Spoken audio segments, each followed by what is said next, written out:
दोस्तों नमस्कार। मैं उस स्थान पर मौजूद हूं जहां पर बाबा बंसीदास हॉस्पिटल बनने वाला है, लेकिन एक 35 साल का संत पूरी संत परंपरा को और इस भारत की धरती को मानो एक संदेश देने के लिए निकल पड़ा है।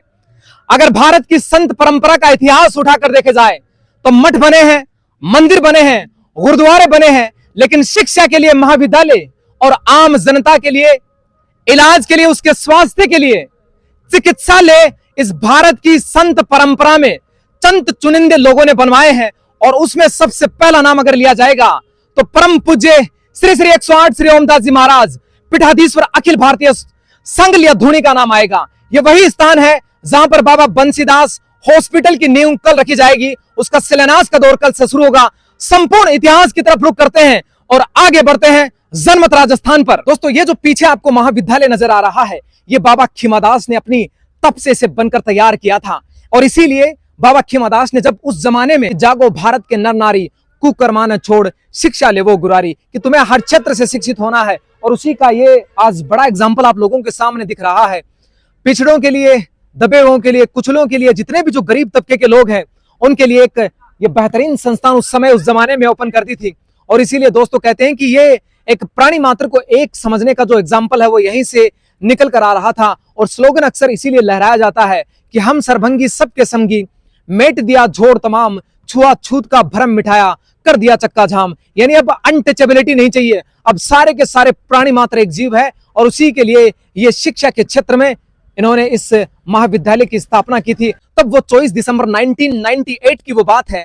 तब उस तत्कालीन समय के भारत के राष्ट्रपति KR नारायणन के द्वारा उन्हें अंबेडकर राष्ट्रीय पुरस्कार से सम्मानित किया गया था। अगर हम देखें तो इस संत परंपरा में अगर हम गिनती करें संतों की तो पूरे भारत की बाउंड्री को, इतने संत हमारे भारत में है कि उस बाउंड्री को कवर कर लेंगे। लेकिन राजस्थान के सीकर जिले की सांगलिया धूनी का संत का नाम आना पूरे राजस्थान के लिए गौरव का विषय था, और इस धूनी का भी गौरव का विषय था। सांगलिया धूनी का सामने का दृश्य है।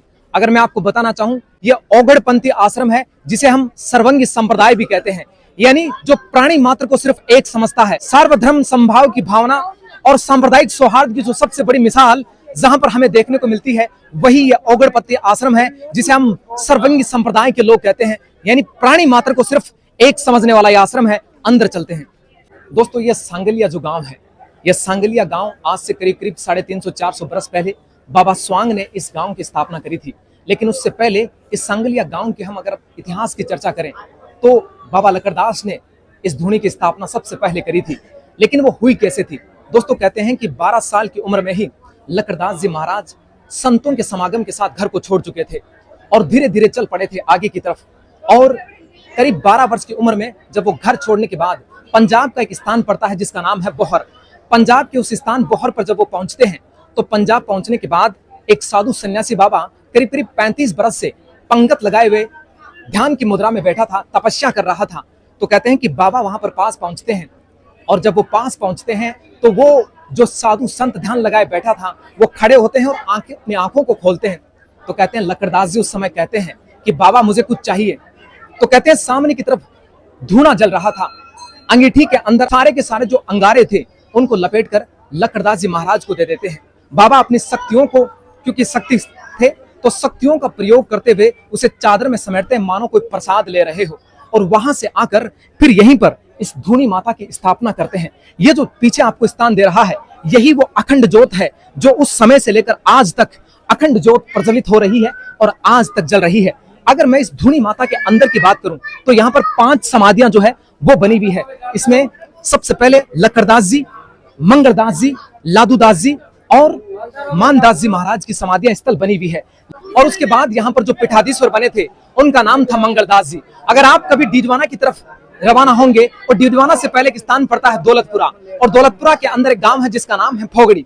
फोगड़ी के अंदर अमर सिंह जी और माता का नाम था लाड कंवर, यानी लाडखानी परिवार से थे और मैं कायमखानी परिवार से थी। तो लाडखानी परिवार यानी राजपूत समुदाय से थे।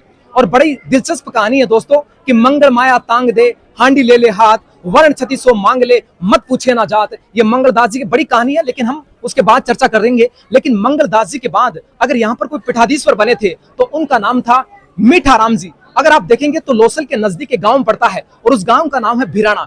और उस वीराना के अंदर ही एक गौशाला बनी हुई है जो मीठाराम के नाम से बनी हुई है। और उनके बाद जब पीठाधीश्वर बनते हैं तो वो होते हैं दूलादास जी। दूलादास जी के बाद रामदास जी आते हैं, रामदास जी के बाद मानदास जी आते हैं और उनके बाद लादूदास जी आते हैं। लेकिन लादूदास जी के जो शिष्य थे उनका नाम खेमादास जी थे।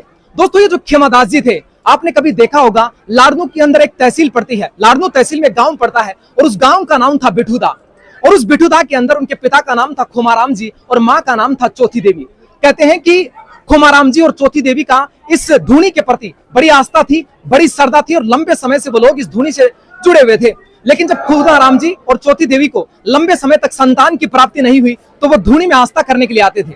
और उसके बाद उन्होंने कहा, संतान की जब प्राप्ति हुई तो वो कहने लगे कि हमें कुछ बेशकीमती सामान गुरुदेव के चरणों में भेंट करना है।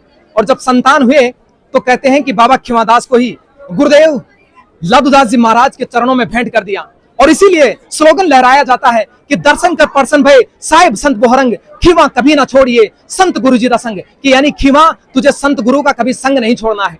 और ये जो कहानी चलती है ये बाबा खेमादास के लिए चलती है। उसके बाद अक्सर दोस्तों ये जन कल्याणकारी कार्य, जितने भी इस धूनी के अंदर जन कल्याणकारी कार्य है और ये जो जन सैलाब आज को उमड़ता हुआ नजर आ रहा है, ये ओनली अगर हम कहें कि उससे पहले इस धूनी का नाम लेने से लोग डरते थे, लेकिन लोगों में विश्वास जगाने का काम अगर किसी ने किया था तो वो काम बाबा खेमादास ने कहा था। इसीलिए कहते हैं संगलपति महाराज हो, बाबा खेमादास हो, पद पायो निर्वाण, मिटाए जाति कारणे, पल पल मदन करु विनती थे आओ मान्य तारणे। इनके लिए स्लोगन लहराया जाता है। और इनका जो जन्म हुआ था दोस्तों वो भाद्रपद मास की कृष्ण पक्ष की पूर्णिमा को हुआ था, यानी आज हम बात करें सन 1939 की वो बात है। और इन खेमादास जी के बाद अगर यहाँ पर पीठाधीश्वर महाराज बने थे उनका नाम था भगत दास जी, और भगत दास जी के शिष्य बंसीदास जी बने थे, जो बंसीदास जी के नाम पे ही बाबा बंसीदास हॉस्पिटल का शिलान्यास कल होने वाला है। लेकिन उसके बाद जो पीठाधीश्वर बने थे वो 2018 की बात है और उनका नाम था श्री श्री 108 श्री ओमदास जी महाराज पीठाधीश्वर अखिल भारतीय सांगलिया धूनी, जिनके नेतृत्व में इस धूनी ने बहुत से बेहतरीन काम किए हैं, समाज के कल्याण के लिए काम किया है। सर्वधर्म संप्रदाय की भावना और सांप्रदायिक सौहार्द की सबसे बड़ी मिसाल ये बनकर तैयार हुई है और सामाजिक समरसता का सबसे बड़ा पाठ भी यहाँ पर पहुंचाया जाता है। यानी किसी भी व्यक्ति में भेदभाव नहीं है, हर एक व्यक्ति प्राणी है और उन सब के प्रति भावना ही ये धूनी लगातार इस परिचय करवाती रहती है। और अभी आपने देखा होगा हमारे पूर्व के राष्ट्रपति जगदीप धनखड़ जो हमारे झुंझुनू से किठाना गांव से बिलोंग करते हैं, वो इस धूनी के अंदर आकर गए हैं। पूर्व मुख्यमंत्री अशोक गहलोत यहाँ पर धूनी पर आकर गए हैं। वर्तमान मुख्यमंत्री भजनलाल शर्मा इस धूनी पर आकर गए हैं। और न जाने कितने ही विधायक और कितने ही मंत्री इस धूनी के प्रति अपनी आस्था रखते हैं, अपनी श्रद्धा रखते हैं। यानी जब भी हम इस धूनी के प्रति अगर किसी के आदर्श लिया जाए, जय बिल्कुल, और इनके आदर्श बाबा खेमादास के आदर्श आज भी हर एक व्यक्ति के मानस पर आदर्श पटल के रूप में छा जाते हैं। मैंने ये तमाम जानकारी आप लोगों के साथ साझा करी है, लेकिन उससे पहले ओमदास जी ने जो बना रखी है बाबा खेमादास की अंदर समाधि स्थल है, उनका स्टेचू बना हुआ है। मोजीदास जी महाराज की चरण पादुकाएं अंदर बनी हुई है। थोड़ा सा मैं अंदर चलता हूं, आप लोग जनमत राजस्थान से जुड़े हुए हैं, सर्च कीजिएगा जनमत राजस्थान, आपके सामने ओपन हो जाएगा। ये उससे पहले का, ये तो इसी जहां जिस स्थान पर अभी मैं खड़ा हूं, ये ओमदास जी महाराज ने यहाँ पर समाधियां स्थल बना रखी है।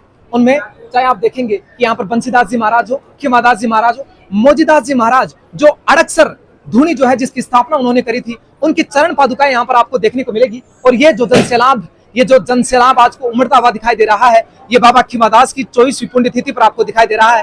तमाम जनता आज यहाँ पर है। और थोड़ा सा मैं आपको दिखा देता हूँ वर्तमान पीठाधीश्वर, कैमरा घुमा दीजिए वहीं से, जो श्री श्री 108 श्री ओमदास जी महाराज अखिल भारतीय सांगलिया धूनी पीठाधीश्वर जहाँ पर विराजे हुए हैं। और आम जनमानस और आम जनता मिलने के लिए ये हुजूम उमड़ पड़ा है। तो खेमादास जी महाराज की जय, ओमदास जी महाराज की जय, धूनी माता की जय।